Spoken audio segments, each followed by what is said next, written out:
लक्ष्मीपुर महाविद्यालय ठारे रक्तदान शिविर।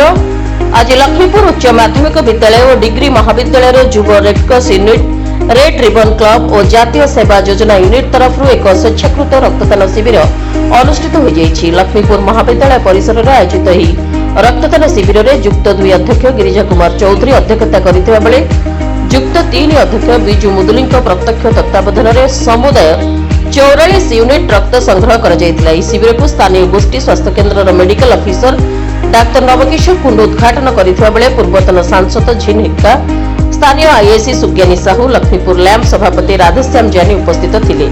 सर्वप्रथमे धरडा हाईस्कूल शिक्षक रमेश कुमार दोरा रक्तदान कर सभी को उत्साहित करते। महाविद्यालय युक्त 3 छात्र छात्री समेत अध्यापक अध्यापिका कर्मचारी माने निज इच्छा रक्तदान करिथिबा देखिबाकू मिलिथिला। ଏହି କାର୍ଯ୍ୟକ୍ରମକୁ ଯୁକ୍ତ 2 ଯୁବ ରେଡକ୍ରସ ଅଧିକାରୀ ଅଧ୍ୟାପକ ଯଶବନ୍ତ ଗରଡା, ଯୁକ୍ତ 3 ଯୁବ ରେଡକ୍ରସ ଅଧିକାରୀ ଅଧ୍ୟାପିକା ସନ୍ତୋଷିନୀ ଦାସ ଓ ଜାତୀୟ ସେବା ଯୋଜନା ଅଧିକାରୀ ଦୁର୍ଯ୍ୟୋଧନ ସାହୁ ପରିଚାଳନା କରିଥିବା ବେଳେ ସାମ୍ବାଦିକ ପରମେଶ୍ୱର ସାହୁ ସବୁ କ୍ଷେତ୍ରରେ ସହଯୋଗ କରିଥିଲେ। ଲକ୍ଷ୍ମୀପୁର ପ୍ରମୋଦ କୁମାର ଜେନାଙ୍କ ରିପୋର୍ଟ, PS ନ୍ୟୁଜ ଭାରତ।